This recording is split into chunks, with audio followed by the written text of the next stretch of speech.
हर हर महादेव दोस्तों, आशा करते हैं कि आप लोग कुशल मंगल होंगे, खुश होंगे। महादेव आपका कल्याण करें। तो हम आ गए महाशिवपुराण का एक और पाठ लेकर इस एपिसोड में। पिछला एपिसोड जो था वो 32वां एपिसोड था, जिसमें आपने देखा था कि जब महादेव क्रोधित होकर अपनी जटा को जमीन पर पटकते हैं, वीरभद्र का जन्म होता है, महाकाली का जन्म होता है उस जटाओं से। और वो वीरभद्र को आज्ञा देते हैं कि आज कुछ भी हो जाए, सब विनाश कर दो, सबको मार दो, सबको भस्म कर दो, क्योंकि महादेव क्रोधित हो चुके हैं, एकदम रुद्र अवतार में होते हैं, क्योंकि सती माता देह त्याग कर चुकी होती हैं। और अब जो विनाश होने वाला होता है वो बहुत ही भयंकर होने वाला होता है, क्योंकि ये जो कथा शुरू हुई थी, ये विनाश की, ये अभिमान से शुरू हुई थी। और हम बार बार यही कहते हैं कि अभिमानी चाहे कितना भी ताकतवर क्यों ना हो, अगर उसमें अभिमान है, अगर उसमें बुराई कर रहा है, वो चुनता है, तो उसका विनाश जरूर होता है। और जो सृजन करता है वो विनाश भी कर सकता है, ये किसी ने भी भूलना नहीं चाहिए। तो चलिए गाइस, हम लोग बढ़ते हैं अपने अगले अध्याय की तरफ। 33वें अध्याय में क्या है वो देखते हैं। उससे पहले आपने चैनल को अगर सब्सक्राइब नहीं किया है तो प्लीज सब्सक्राइब कर लीजिए, और अगर श्रवण नहीं किया है अभी तक पाठ का तो चैनल पे जाइए, वहां पे प्लेलिस्ट है, वहां पे सारे अध्याय आपको मिलेंगे। आपको श्रवण करना बहुत जरूरी है, क्योंकि श्रवण में ही मोक्ष है। तो जरूर आप लोग इसका श्रवण करिए, वह अच्छाई की राह पे चलिए और धर्म के राह पे चलिए। चलिए हम लोग शुरू करते हैं अपना पाठ। एंड आपको कुछ भी बोलना हो, कुछ भी कमेंट करना हो, तो कुछ भी आप कंसल्टेशन लेना चाहते हो तो जरूर जरूर हमें कमेंट करिए और कॉल करिए। ठीक है, चलिए शुरू करते हैं हम लोग। 33वां अध्याय जो है हर हर महादेव शिव महापुराण रुद्र संहिता सती खंड का 33वां अध्याय है। गणों सहित वीरभद्र और महाकाली का दक्ष यज्ञ विध्वंस के लिए प्रस्थान करना। ब्रह्मा जी बोले, हे नारद, महेश्वर के कहे गए इस वचन को आदर पूर्वक सुनकर वीरभद्र बहुत संतुष्ट हुए। उन्होंने महेश्वर को प्रणाम किया। तब अच्छा त्रिशूलधारी उन देवादिदेव की आज्ञा को सिरोधार्य करके वीरभद्र वहां से शीघ्र ही दक्ष के यज्ञ की ओर चल पड़े। भगवान शिव ने प्रलय अग्नि के समान करोड़ों महावीर गणों को केवल शोभा के लिए उनके साथ भेज दिया। वे बलशाली तथा वीर गण वीरभद्र के आगे और पीछे भी चल रहे थे। कौतूहल करते हुए वीरभद्र सहित जो लाखों गणते हुए काल के भी काल शिव के पार्षद थे, वे सब रुद्र के समान थे। महात्मा वीरभद्र शिव के समान वेशभूषा धारण करके रथ पर बैठकर उन गणों के साथ चल पड़े। उनके 1000 भुजाएं थी, उनके शरीर में नागराज लिपटे हुए थे। वे प्रबल और भयंकर दिखाई पड़ रहे थे। उनका रथ 8 लाख हाथ विस्तार वाला था। उसमें 10,000 सिंह जुटे हुए थे, जो प्रयत्न पूर्वक रथ को खींच रहे थे। उसी प्रकार बहुत से प्रबल सिंह, शार्दूल, मगर, मत्स्य और हजारों हाथी उनके पार्श्व रक्षक थे। इस प्रकार जब दक्ष के विनाश के लिए वीरभद्र ने प्रस्थान किया, उस समय कल्प वृक्षों के फूलों की वर्षा होने लगी। सभी गणों ने शिव जी के कार्य के लिए चेष्टा करने वाले वीरभद्र की स्तुति की और उस यात्रा के उस समय कुतूहल करने लगे। उसी समय काली, कात्यायनी, ईशानी, चामुंडा, मर्दिनी, भद्रकाली, भद्रा, तौरिता तथा वैष्णवी, इन 9 दुर्गाओं तथा समस्त भूत गणों के साथ महाकाली दक्ष का विनाश करने के लिए चल पड़ी। शिव की आज्ञा के पालक डाकिनी, साकिनी, भूत, प्रथम, दुर्गा, कुष्मांड, प्रपट, चटक, ब्रह्म राक्षस, भैरव तथा क्षेत्रपाल आदि वीर दक्ष के यज्ञ का विनाश करने के लिए तुरंत चल पड़े। उसी प्रकार 64 गणों के साथ योगिनियों का मंडल भी सहसा कुपित होकर दक्ष यज्ञ का विनाश करने के लिए निकल पड़ा। हे नारद, उन सभी गणों के धैर्यशाली तथा महाबली मुख्य गणों का जो समूह था, उसकी संख्या तो सुनिए।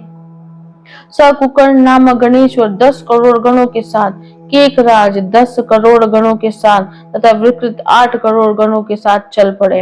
हे तात, हे मुनि, विशाख 64 करोड़, परियात्रिक 9 करोड़, सर्वाकह 6 करोड़, वीर विक्रतातन भी 6 करोड़, गणों में शेष ज्वालकेश 12 करोड़, समदजिमान 7 करोड़, दूधर्व 8 करोड़, कपालिश 5 करोड़, संदारकर 6 करोड़ कोटि और कुंड 1-1 करोड़ गणों में उत्तम विष्टभ 64 करोड़ वीरों के साथ सनातन पीपल 1000 करोड़, आवेशन तथा चंद्रतापन 8 करोड़, गणाधीश महावेश 1000 करोड़ गणों के साथ कुंडी 12 करोड़ और गण श्रेष्ठ प्रवर्तक भी 12 करोड़ गणों के साथ दक्ष यज्ञ का विध्वंस करने के लिए चल पड़े। काल कालक और महाकाल 100-100 करोड़ गणों को साथ लेकर दक्ष यज्ञ की ओर चल पड़े। हे तात, अग्नि के 100 करोड़, अग्निमुख 1 करोड़, आदित्य मुद्रा तथा धनावाह 1-1 करोड़, सानह 100 करोड़, गण कुमुद 1 करोड़, गणेश्वर अमोघ तथा कोकिल 1-1 करोड़ और गणाधीश कष्टागुण सुकेशी वृषभ तथा सुमंत्रक 64-64 करोड़ गणों को साथ लेकर चले। ये तात गणों में श्रेष्ठ काक पादोधर 60 करोड़, गण श्रेष्ठ सनातनक 60 करोड़, महाबल तथा पुग 9-9 करोड़, गणाधीश मधुपिंग 9 करोड़ और नील तथा पूर्ण भद्र 90 करोड़ गणों को साथ लेकर चल पड़े। गणराज चतुर्वत 100 करोड़ गणों को साथ लेकर चला। हे मनु, गणेश्वर विरूपाक्ष तालकीतु परास्य तथा गणेश्वर पाचस्य 64 करोड़, सर्वतक सव्य प्रभु कुलुष लोकांतक दीपात्मा दैत्यांतक एवं शिव के परम प्रिय गण श्रीमान भृंगी ऋति अस्नि भालक और सहस्त्र 64 करोड़ गणों के साथ चले। महावीर तथा विश्वेश्वर वीरभद्र भी शिव जी की आज्ञा से 20 करोड़ तथा हजारों करोड़ गणों से घिरे हुए वहां पहुंचे। वीरभद्र 1000 करोड़ भूतों तथा 3 करोड़ रोम जनित 100 गणों के साथ शीघ्र ही वहां पहुंच गए। उस समय भेड़ियों की गंभीर ध्वनि होने लगी, शंख बजने लगे, जटाहार मुक्कों तथा सिंगों से अनेक प्रकार के शब्द होने लगे। उस महोत्सव में चित्त को आकर्षित एवं सुखानुभूति उत्पन्न करने वाले बाजों के शब्द चारों ओर व्याप्त हो गए हैं। महामुने, सेना सहित महाबली वीरभद्र की उस यात्रा में अनेक प्रकार के सुखदायक सुकून होने लगे।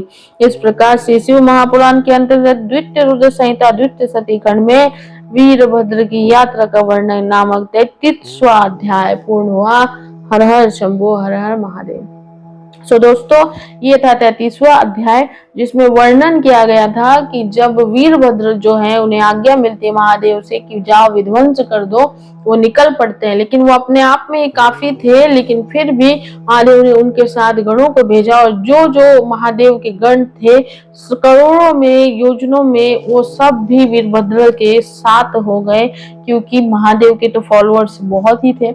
अब उनकी माता के साथ ऐसा हुआ तो वो कैसे रह जाते। तो इसीलिए इस जो अध्याय इसमें एक संख्या दी हुई है। कितनी आप सोच सकते हो, जैसे हमने पाठ किया, आपने श्रवण किया होगा कि इसमें जो करोड़ों की संख्या है, 100-200 नहीं, करोड़ों की संख्या में उनके साथ गण चले। तो सोचो कि कितनी बड़ी वो आर्मी होगी वीरभद्र की, कि कितने मतलब वो खुद इतने महान और खुद इतने वो महादेव के स्वरूप थे, लेकिन उनके साथ जो चल रहे थे वो सब भी महादेव के स्वरूप थे और उनके साथ इतने करोड़ों करोड़ों की सेनाएं चल रही थी।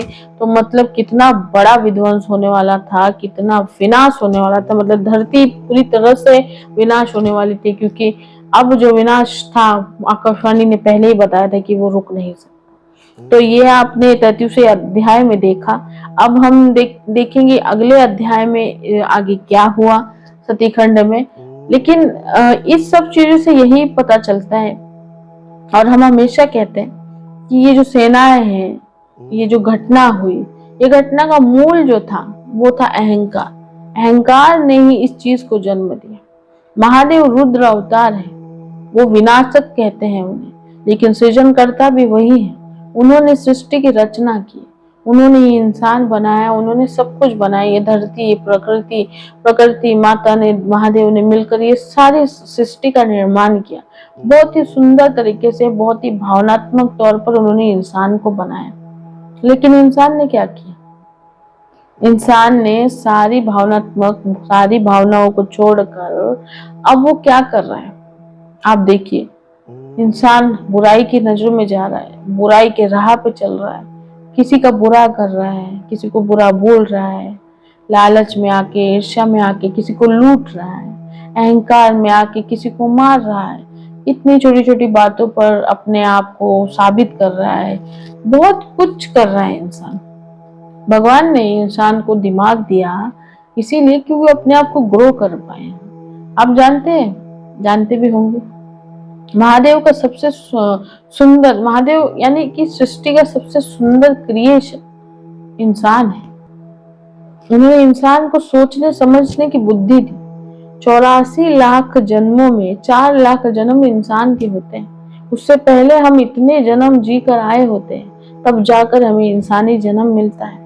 और ये 4 लाख जन्म हमें ये बताने के लिए होता है, सुधरने के लिए मौका। भले हमने पिछले जन्म में कितने भी कर्म किए हो, लेकिन इस 4 लाख जन्म में अगर एक भी जन्म ना हम अपने आप को सार्थक कर ले, एक भी जन्म ना हम अच्छाई के राह पे चल जाए, तो हमारे सारे पापों का अंत हो जाता है और हमें मोक्ष प्राप्त होता है। लेकिन अफसोस की बात यह है कि हम कलयुग के प्रभाव में इतने हैं कि हम लोग मोक्ष की ओर जा ही नहीं पाते, समझ ही नहीं पाते इस बात। 80% लोग ना समझ ही नहीं पाते हैं कि ये रिसाइकल बर्थ क्या है, बार बार हम जन्म क्यों ले रहे हैं और क्यों ये सब हो रहा है।